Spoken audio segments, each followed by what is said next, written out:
అందరికీ నమస్తే. How are you all? బాగున్నారు అనుకుంటున్నా. చాలా రోజులైంది మీ అందరిని ఇట్లా పలకరించి.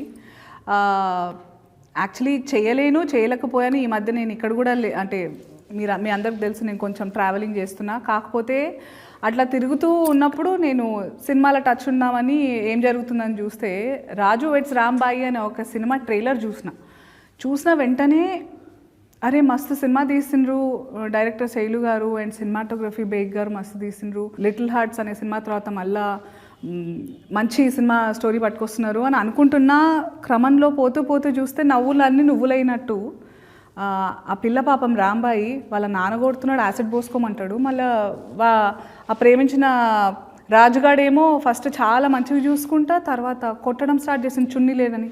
ఇంకా మీకు తెలుసు నా గురించి, నాకు ఇట్లా సుర్రమన్నది. ఆ పిల్లని వెంటనే కాపాడాలనిపించింది. అసలు ఏంది కథ అని అడుగుదామని ఇట్లా వచ్చిన. మాట్లాడదాం. హాయ్, తేజస్వి అనాలా రాంబాయి అనాలా? ఇవాళ రాంబాయి లాగే వచ్చాను మేడం. అవును కనిపిస్తోంది. బట్ ఎందుకంటే నేను చూడంగానే ఫస్ట్ ఆఫ్ ఆల్ ఇట్లా గట్టిగా పట్టేసుకొని ప్రొటెక్ట్ చేసేయాలనిపించింది. ట్రైలర్ చూసిన తర్వాత what an amazing love story అని అనిపించింది. చాలా సందర్భాల్లో లవ్ స్టోరీస్ వచ్చినప్పుడల్లా బాగున్నాయి అనేటట్టుగా ట్రైలర్ కట్స్ ఉంటాయి, కానీ something about Raju weds Rambai is ఏంటంటే ఆ ట్రైలర్లోనే నీ జీవితం అంతా నేను ట్రావెల్ చేసినట్టు అనిపించింది నాకు. ఒకదాని తర్వాత ఒకటి మాట్లాడదాము. చాలా టాక్సిక్ రిలేషన్షిప్లో ఉన్నట్టు అనిపించింది నాకు. నువ్వు టాక్సిక్ అంటే ఏంటి మేడం? ప్రేమని అపార్థం చేసుకుంటున్న జనరేషన్ ఉంది ఇప్పుడు. ఏంటంటే చాలామంది అర్థం చేసుకున్నారు, చాలామంది లేదు. ప్రేమ అంటే కొట్టడం, తిట్టడం, పెత్తనం చెలాయించడం, మాటలు అంటే ఇప్పుడు నేను ఏవైతే యూజ్లెస్ డిమాండ్స్ ఉంటాయో అవి నువ్వు ఒప్పుకుంటేనే ప్రేమ ఉన్నట్టు, ఇట్లా చాలా మిస్ఇంటర్ప్రిటేషన్. ప్రేమని తప్పుగా అర్థం చేసుకుంటున్నారు. ప్రేమ అంటే అర్థం అది కాదు కదా. ప్రేమ అంటే ఎలాంటి పరిస్థితుల్లో అయినా ఒకరి మీద ఒకరు గివప్ చేయకుండా, అంటే యూ హ్యావ్ టు అండర్స్టాండ్ ప్రాబ్లమ్ని ఇద్దరం కలిసి ఫేస్ చేయాలి, కానీ ఆ ప్రాబ్లమ్ని మన ఇద్దరి మధ్యలో పెట్టుకోవద్దు. ఆ అండర్స్టాండింగ్ ఒకటి రావాలి. ప్లస్ పేరెంట్స్ కూడా ఏంటంటే అదొక జనరేషనల్ ట్రామా అయిపోయింది. ఇప్పుడు మీ నాన్న మీ అమ్మని కొడుతున్నాడు, నువ్వు కూడా కొట్టేటోనే, నీకు అది తెలియకుండా అట్లాంటి ఎత్తుక్కున్నావు. That's the problem that girls as daughters, కూతుళ్ళకి ఇదే ఇష్యూ ఉంటుంది. మీరు ఇప్పుడు చెప్పిన ప్రేమ గురించి చెప్పారు కదా, ఇట్లా ఉండాలి, ఇట్లా సమస్యలన్నీ ఎదుర్కోవాలి, మధ్యలో పెట్టకూడదని. నేను రాజుగాడు కూడా అట్లానే ఉన్నాం మేడం. ప్రేమిస్తే ఎట్లా నొప్పి ఇస్తారు నాకు అర్థం కాదు, చెప్పు. నొప్పిద్దామని అనుకోలేదు. ఇగో ఇట్లా అదే నేను కొడితే కూడా నేను చంపితే కూడా ప్రేమ చూస్తున్నారని కదా నెత్తికెక్కుతారు వీళ్ళంతా. లేదు మేడం. ఏమన్నా పిచ్చిగిన లేసిందా నీకు? నేను ఇక్కడ చెప్తున్నా నీకు ప్రాబ్లం అవుతుంది. నీకు ఇప్పుడు నాకు కనిపిస్తుంది, నాకు కళ్ళెదురుగా మేము చూసిన వాళ్ళు అందరు కనిపిస్తుంది అరే పిల్లని కాపాడాలి అని. ట్రైలర్ చూసిన వెంటనే అక్కడ వాడు కొడుతున్నాడు, ప్రేమించినోడు, మళ్ళీ తండ్రి కూడా కొడుతున్నాడు. నీకు అర్థమవుతలే? కళ్ళు ఏమన్నా కాకులు ఎత్తుకెళ్ళినాయా? నీ లైఫ్ కూడా మీ అమ్మలాగానే అట్లనే అంటాడు నేను. I don't. ప్రేమ అనేది నీకు ఆనందం ఇవ్వాలి, కానీ ప్రేమ పేరుతోటి నీకు బాధని ఇవ్వద్దు. అర్థమైందా రాంబాయి? మా రాజుగారి ప్రేమ నాకు ఆనందం ఇచ్చింది మేడం. ఎక్కడిచ్చింది? నేను కొడుతున్నాడు కదా, కొట్టుడులా ఎక్కడ ప్రేమ ఉంది రాంబాయి? తర్వాత నేను కూడా కొడతా మేడం, అదే చనువుతో అదే ప్రేమ తీసుకొని. అంటే మీరిద్దరికీ నీ కొట్టుడు వేరు, ఆ కొట్టుడు. నువ్వు ఎందుకు కొట్టినావు చెప్పు? అది మీరు సినిమాలోనే చూడాలి మేడం. వేరే అమ్మాయిని చూస్తుంటాడు అందుకే కొట్టుంటావు నువ్వు. రాజు అట్లాంటి వాడు కాదు మేడం. మరి నువ్వు ఒక ఆడది కొట్టేదాకా తెచ్చింది చాలా ఓపికతో ఉంటుంది. కొట్టేదాకా వచ్చింది పరిస్థితి అంటే తప్పు ఎదుటోడిదే ఉంటుంది, మొగోడిదే ఉంటుంది. అది నేను రాసిస్తా. ఎందుకంటే మనం ఊరికనే చేయలేపాం, సరిదిద్దడానికే చేయలేపుతాం. కానీ మొగోడు ఎందుకు చేయలేపుతాడు? పెత్తనానికి చేయలేపుతాడు. నీకు అర్థమవుతుందా రెండింటి మీద డిఫరెన్స్? రాజు చెయ్యెత్తింది పెత్తనం చలాయించడానికి కాదు మేడం, నేను ఎక్కడ దూరం అయిపోతాననే బాధ. అంటే మీరు బాగా వైల్డ్ రా ప్రేమ అనమాట. అట్లా కాదు మేడం. ఇప్పుడు సిటీల్లో ఉన్న వాళ్ళు ఒకలా ప్రేమించుకుంటారు, ఏది యాప్లల్లో ఇట్లా స్టోరీలు పెట్టుకుంటా, డీపీలు రిమూవ్ చేసుకుంటా అట్లా చేసుకుంటారు. పల్లెటూరుల్లో మేము తిట్టుకుంటాం, కొట్టుకుంటాం, ఏమైనా ఆఖరికి కలిసే ఉంటాం. మా ప్రేమ అట్లా ఉంటుంది, ఆ ప్రేమ అట్లా ఉంటుంది. రాజు ఏమో ఆయన ఇష్టాలు రుద్దింది. మళ్ళీ మీ నాన్నేమో నాకు అది ఇష్టం లేదు, ఇది ఇష్టం అని మొత్తం చూస్తే నువ్వు వాళ్ళిద్దరి మధ్యలో నలిగిపోయి నీ ఇష్టం ఏందో మర్చిపోయి బతుకుతున్నట్టు అనిపించింది. నీకంటూ ఒక ఇష్టం ఇష్టం అనేది ఉండద్దా? నిజంగా నాకు ఇష్టం ఉంటుందా మేడం? నాకు ఉండాలనే అంటున్నా నేను. ఏమో మేడం, చిన్నప్పటి నుంచి ఇది చేయి అది చేయి ఇట్లుండు అట్లా చేయి అని మా నాన్న అంటాడు, పెద్ద అయిన తర్వాత మొగుడు అంటాడు. వీళ్ళిద్దరి మధ్యలో నలిగిపోవడమే కదా మేడం మన పరిస్థితి. నాకంటూ ఒక మనసు ఉంటుంది కదా మేడం, నేను ఒకరిని ఇష్టపడతాను, ఒకరిని ప్రేమిస్తాను. ఇప్పుడు అమ్మాయి అంటే వస్తువు కాదు కదా మేడం, నన్ను వస్తువులా చూడడం వల్ల ఈ సమస్యలన్నీ మొదలైనవి madam. To think of it, ఇప్పుడు చాలా ఇళ్లల్లో జరిగేది ఇదే, కానీ ఇప్పుడు మారుతుంది. మళ్ళీ నువ్వేమన్నా అంటే సిటీ లైఫ్ అట్లా ఊర్ల ప్రేమలు ఇట్లనే ఉంటాయి అని అంటున్నావు. కానీ నువ్వు చెప్పేది కూడా ఆలోచిస్తుంటే మీ ఇంట్లో మీ నాన్న కూడా నీ మంచి కోసమే చెప్పిండని అనిపిస్తుంది. మరి కాదా? మా రాజుగారిది ప్రేమ మేడం, మా నాన్నది ఆయన మాట వినాలనే పంతం. ఇప్పుడు నువ్వు రాజుని ఎందుకు ఇష్టపడ్డావు? ఇట్లా కాళ్ళు ఒత్తుతాడు, చాలా ప్రేమగా చూడు ఎట్లా చూస్తున్నావు నువ్వు. ఏమనుకోరు అంటే ఒక మాట చెప్తా, ఇట్లనే కాళ్ళు ఒత్తుతారు స్టార్టింగ్, పడ్డాక పీక నొక్కుతారు. నొక్కిండా లేదా? రాజు నన్ను తిట్టాడు, కొట్టాడు, గొడవలు పడ్డాడని కొన్ని సందర్భాల్లో నేను బాధపడ్డాను మేడం. కానీ దాని వెనకాల వాడి ప్రేమ, నేను ఎక్కడ దూరం అయిపోతాను అనే బాధే నాకు కనిపించింది. కానీ ఇట్లా నువ్వు ఇంకొకళ్ళ బైక్ ఎక్కితే నిన్ను బరిగతో కొట్టిండు కదా, మరి అది ప్రేమనా? అందులో మళ్ళీ చున్నీ లేకుండా పోతే ఖాళీలో కొడతా అన్నాడు. అంటే మరి నువ్వు అన్నావా, నువ్వు లుంగి లేకుండా నువ్వు లుంగితో వస్తే నిన్ను కొడతాను అన్నావా నువ్వు? ఇప్పుడు నేను రాజుని కొట్టిన సందర్భాలు ఉన్నాయి.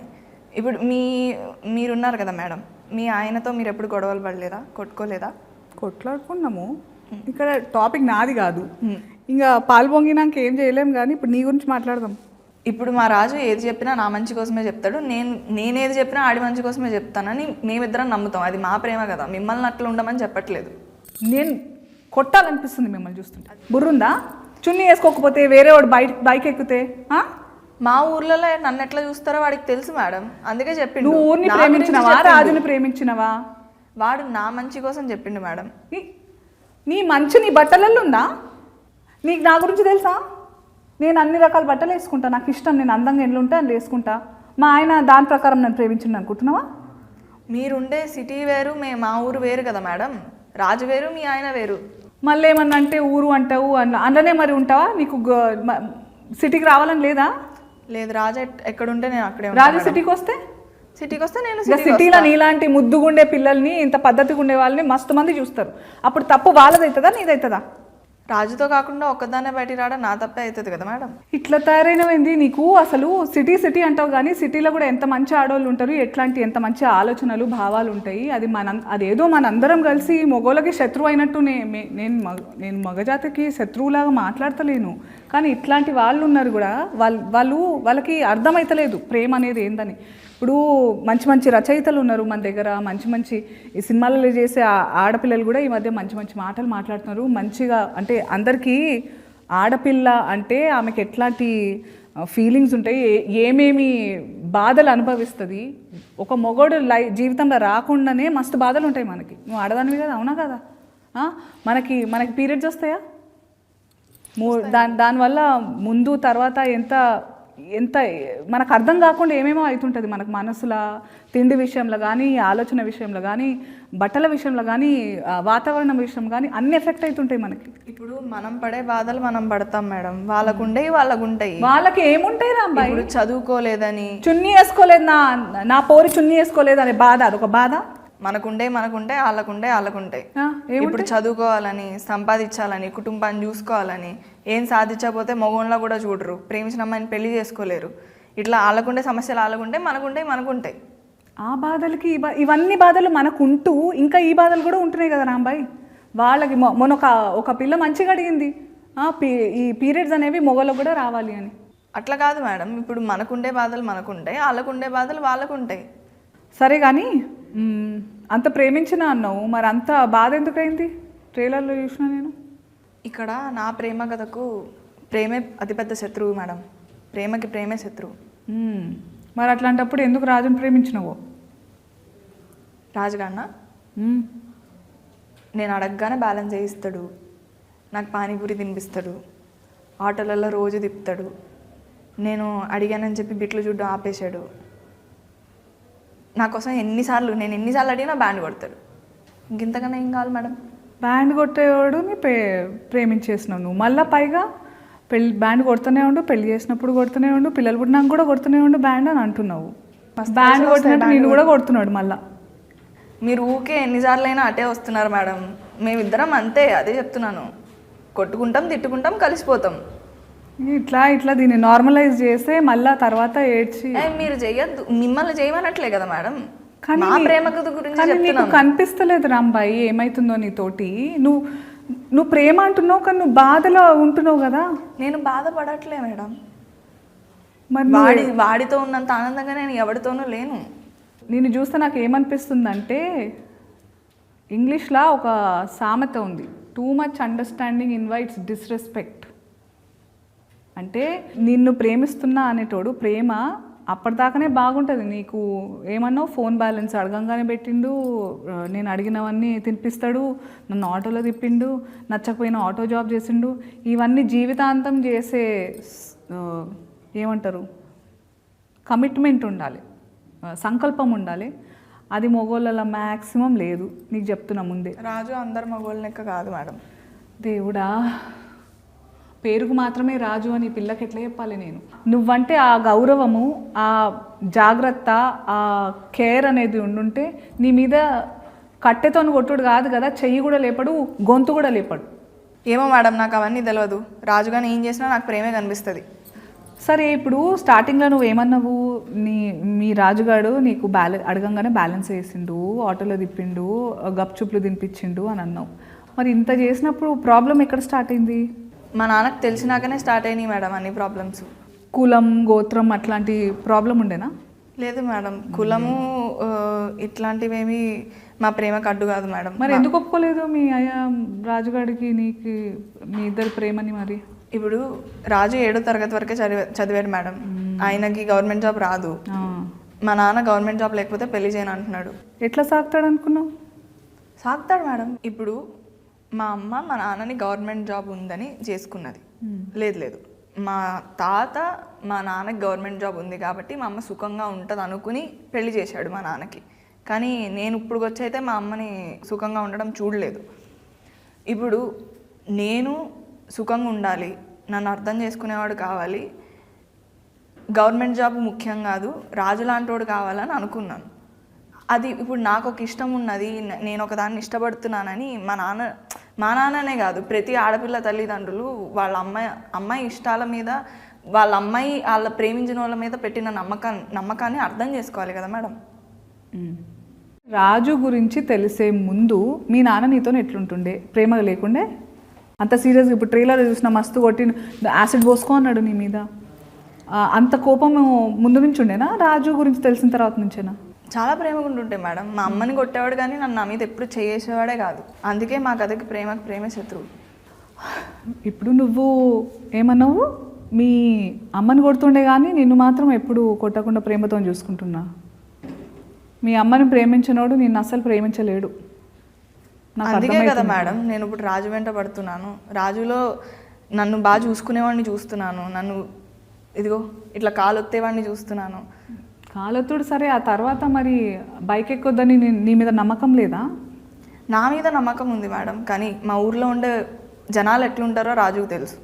రేపో మాపో ఇంకొక మాట అంటారు, పెళ్ళైనాక అంటారు, అప్పుడు ఏం చేస్తాడు రాజు? అప్పుడు కూడా నువ్వు ప్రేమతోనే ఎల్లగొట్టినాను అనుకుంటావా? ఎల్లగొట్టాడు మేడం, అదైతే నాకు నమ్మకం ఉంది. ఏమర్థమవుతుందంటే మీ నాన్న రాజు ఇద్దరు 2 జనరేషన్స్ అలాగున్నారు కానీ సేమ్ అనిపిస్తుంది. నువ్వు ఏమంటారు, పెనమించి పొయ్యిలబడ్డట్టు పరిస్థితి అవుతుంది నీదని అనిపిస్తుంది నాకు రాంబాయి. ఎందుకంటే మీ అయ్య ఉన్నాడు, ఆయన ప్రేమ పేరుతోటి పంతం పట్టిండు, దాంతో నువ్వు ప్రేమ అని అనుకుంటున్న వాళ్ళతో దూరం చేస్తున్నాడు. వాడు మంచోడో లేదో అది పక్కన పెడితే, మీ నాన్న పంతం పేరుతో నిజంగా ఐ థింక్ ఆయన ఏమనుకుంటున్నారంటే ఊరంతా ఏమనుకుంటారు అనే ప్రెషర్లు ఉన్నాడు. సేమ్ మీ రాజుగారు కూడా అంతే, ఊరంతా ఏమనుకుంటారు నువ్వు వేరే వాడు బైక్ మీద తిరుగుతాయని. నీకు అనిపిస్తలే ఇది సేమ్ నువ్వు కూడా మీ అమ్మలాగా బలవుతున్నావని? లేదు మేడం, రాజు వేరు, మా నాన్న వేరు. నువ్వు ఎన్నైనా చెప్పు రాంబాయి, నాకేమనిపిస్తుందంటే ఇదంతా కథ విన్నాక దట్ మీ నాన్న మస్తు మొండోడు, ఆయన పంతమని నువ్వే చెప్పినాక మీ పెళ్ళికి ఒప్పుకుంటాడని నాకు అనిపిస్తలేదు. కాదు మేడం, ఇప్పుడు మా నాన్న ఏం చెప్పినా వినడు. అసలు మీకేమనిపిస్తుంది మేడం, ఎందుకు ఇట్లా ఉంటారు? ఈ ప్రాబ్లం నీది ఒక్కటే కాదు రాంబాయి, అందరు అమ్మాయిలకి ఇదే ప్రాబ్లం. ఎందుకో నాకు నీకు జనరేషన్ గ్యాప్ ఎంతున్నా కానీ నాకు ఒక విషయం అప్పుడు అర్థం కాలే, ఇప్పుడు అర్థం కాలే. అప్పటికి ఇప్పటికీ కొంచెం మారినా కూడా మీలాంటి ఊళ్ళల్లో ఇంకా ఆ పాతకాలం పద్ధతులు, ఆ పాతకాలం పగలు పంతాలు, పరువు ప్రతిష్టలు పేరుని వీటన్నిటిని అమ్మాయికి తోడుగా, అంటే వీటితో పాటు పరువు ప్రతిష్ట అమ్మాయి ఒక లైఫ్లెస్, అంటే జీవం లేని దానిలాగా ట్రీట్ చేస్తూ ఉంటారు. పరువు కోసం మనం ప్రాణాలు తీసేస్తున్నాము, ప్రాణాలు ఇచ్చేస్తున్నాము, మన సుఖాలు సంతోషాలు అంతెందుకు మనల్ని మనమే వదిలేసుకుంటున్నాము. కానీ ఈ పరువు అనేది ఇందులో ఏదన్నా మనకి ఇస్తుందా? ప్రేమ ఇస్తుందా? సుఖం ఇస్తుందా? సంతోషం ఇస్తుందా? కరెక్టే. ఇంతకీ మీది లవ్ మ్యారేజా అరేంజ్డ్ మ్యారేజా మేడం? లవ్ మ్యారేజే. మీ ఇంట్లో ఒప్పించాను. మీ ఇంట్లో ఒప్పుకున్నారా మేడం? ఎట్లా ఒప్పించారు? చాలా కష్టమైంది రాంబాయి నాకు. అందుకే కదా నిన్ను చూస్తుంటే నేను ఈ లైఫ్ కొంచెం, నేను కూడా మా నాన్నకి మా ఆయనకి మధ్య నలిగిపోయిన సందర్భాలు ఉన్నాయి. కాకపోతే మా ఆయన మీ రాజులాగా కొంచెం అగ్రెసివ్గా అప్పుడు లేకపోయిండు. అంటే కొంచెం ఓపికతోటి మీ అమ్మ నాన్నలు ఒప్పుకున్నాకనే పెళ్లి చేసుకుందామని ఆగిండి. అక్కడ నాకు కొంచెం ఊరట ఉండే, ప్రెషర్ లేకుండే మా ఆయన నుంచి పెళ్ళి కోసం. ఒప్పుకున్న తర్వాత చేసుకుందాం పెళ్ళి అని. అందుకే ఆ గౌరవం అన్ని వైపులా ఆగింది. ఓపిక ఉండే కొంచెం మాకు. అది ఈ జనరేషన్కి లేదు ఓపిక. నేను రాజు కూడా అట్లనే ఓపికతో నిలబడడానికి ప్రయత్నించాం. నేను అడుక్కున్నా, తన్నులు తిన్నా, తిట్లు తిన్నా. మేమిద్దరం ఎన్ని సంవత్సరాలు కష్టపడ్డామో తెలుసా మా ఇంట్లో ఒప్పించడానికి? ఎన్ని సంవత్సరాలు? 9 సంవత్సరాలు. మీరు ఎన్ని సంవత్సరాలు? నువ్వు ఎన్ని సంవత్సరాలు? నేను కూడా మస్తు దెబ్బలు తిన్నా మా ఇంట్లో మా నాన్న దగ్గర. మా నాన్న కూడా ఇట్లనే అడుగుతుండే, నీకు నా ప్రేమ ఏం తక్కువైందని బయట ఎత్తుక్కున్నావు అని అడుగుతుండే. నాకు కూడా నీలాగానే అనిపించింది, ఆ ప్రేమ వేరు ఈ ప్రేమ వేరు కదా అట్లని చెప్పి. నేను నాన్న నన్ను కొట్టిండని చెప్పేసి, అంటే ఇప్పుడు అనిపిస్తుంది దట్ కొట్టడం అవన్నీ అదొక వేరే, ఇప్పుడు కాలానికి అనుగుణంగా మారుతుండాలి మన పద్ధతులు మన ఆలోచనలు అంటారు కదా. ఆ టైంలో నాకు అదే అనిపించింది, నాన్న చాలా ప్రేమిస్తాడు కాబట్టి నీలాగానే ఆలోచించిన నేను. కానీ ఇప్పుడు నాకు ఇవన్నీ తెలిసినాక నా ముందు నాలాంటి ఇంకో పిల్ల రాంబాయి మంచిగా భవిష్యత్తు ఉందనిపించి నాకు కొంచెం కాపాడాలనిపిస్తుంది. నువ్వు ఆలోచన ధోరణి మార్చుకోవాలని అనిపిస్తుంది. ఓపికతో నిజంగా నువ్వు రాజుగాడిని అంత ప్రేమిస్తున్నావు, రాజుగాడు నేను నిజంగా ప్రేమతోనే ఇవన్నీ చేస్తున్నాడు అని అనుకోవడం నీ పిచ్చితనం. ఫస్ట్ ఆఫ్ ఆల్ ప్రేమ ఉంటే కొట్టుడు ఉండదు. సరే ఒక 2 సెకండ్లు కొట్టుడు గురించి పక్కన పెడదాం, కానీ చేతులతో దెబ్బలు కొట్టుడు కంటే నీ మనసు మీద నీ అస్తిత్వం మీద దెబ్బ కొడుతున్నాడు. అంటే చున్నీ వేసుకోకుండా బయటికి పోవద్దు, వేరే వాడి మీద ఎక్కొద్దు, ఇవన్నీ మంచివి కాదు రాంబాయి. నీకు అర్థమైతలేవు కొన్ని. నువ్వు ఇప్పుడు అంటే మీ ఇద్దరి మధ్య ప్రేమ ఊరోళ్ళు ఎట్లా అనుకుంటారో దాని మీద ఆధారపడి ఉందా ఏంది? ఈ ఊరు కాకపోతే ఇంకో ఊరు, అక్కడ ఇంకొక పిచ్చి పద్ధతి ఏదో అంటారు, ఇంకా అక్కడ వేరే రకంగా మనుషులు ఉంటారు. వాళ్ళకి తగ్గట్టు మీ జీవితాలు మార్చుకుంటుంటావా? అట్లనే కదా మేడం ఎప్పుడు జరుగుతుంది. ఈ పరువు కోసం బలయ్యేది అమ్మాయే కదా. అమ్మాయిని ఎప్పుడు వస్తువులాగే చూస్తున్నారు, అప్పుడు ఇప్పుడు ఎప్పుడు. ఇంత తెలిసిన దానివి, ఇంత గుర్తించిన దానివి అయినా కూడా నీకు రాజు మీద అంత గుడ్డి ప్రేమ ఉంది. అందుకే అంటారేమో ప్రేమ అంటే గుడ్డిది అని. ఇప్పుడు అబ్బాయిలు అంటేనే వేస్ట్ కాలని ఫిక్స్ అయిపోయి ఉన్నారా? అదే రాజు లాంటి అబ్బాయిలు డెఫినెట్గా. ఎందుకంటే నేను చూసినంత వరకు రాజు లాంటి అబ్బాయిలతోనే ఎంత దూరం అంటే అంత మంచిది. ముందు మంచిగా ఉంటారు, మేడిపండు చూడ మేలిమై ఉండను, పొట్ట ఇప్పు చూడ పురుగులు, ఆ టైప్ వాళ్ళు. మా ప్రేమ కథ చూసిన తర్వాత మీ అభిప్రాయం మార్చుకుంటారు madam? I don't think so. పైగా గ్రేటెస్ట్ లవ్ స్టోరీ అని చెప్పుకుంటున్నారు మీరు. ఎందుకు గ్రేటెస్ట్ లవ్ స్టోరీ? ఎవరైనా చచ్చిపోతారా? లేదు మేడం, చావరెవరు. ఎవరైనా చంపేస్తారా? చంపరు మేడం. యాక్సిడెంట్ అవుతుందా? ఉండదు, అట్లాంటివి ఏమి ఉండవు మేడం. యాసిడ్ పోసుకుంటారా? మీ నాన్న అన్నాడు కదా పోసుకుంటావా ఏంది కొంపదీసి? లేదు మేడం. మరి ఎందుకు గ్రేటెస్ట్ లవ్ స్టోరీ? అన్నీ ఏం చెప్తావులే, నేను చూస్తూనే వస్తుంది మజా. But all ends well. పెళ్ళవుతుందంటే హ్యాపీ ఎండింగ్ అనమాట. మంచి జరిగిందా చెడు జరిగిందా నేను చెప్పలేను, కానీ మీరైతే షేక్ అవుతారు మేడం. వామ్మో, మస్తు పెద్ద మాటలు అంటున్నావు. మరి నేనైతే వెయిట్ చేస్తున్నా. నేను చూస్తుంటే రాంబాయి నీ మీద నాకు మనసాయనే అట్లనే అందరు కూడా అంటున్నారు. మరి ఏమవుతుంది ఈ ఇద్దరు మగోళ్ళు మధ్య, నీ లైఫ్ ఎట్లుంది అని మస్తు పరేషాన్ అవుతున్నారు. సో అందరం కలిసి మనం రాజు వెడ్స్ రాంబాయి థియేటర్లలో చూద్దాం.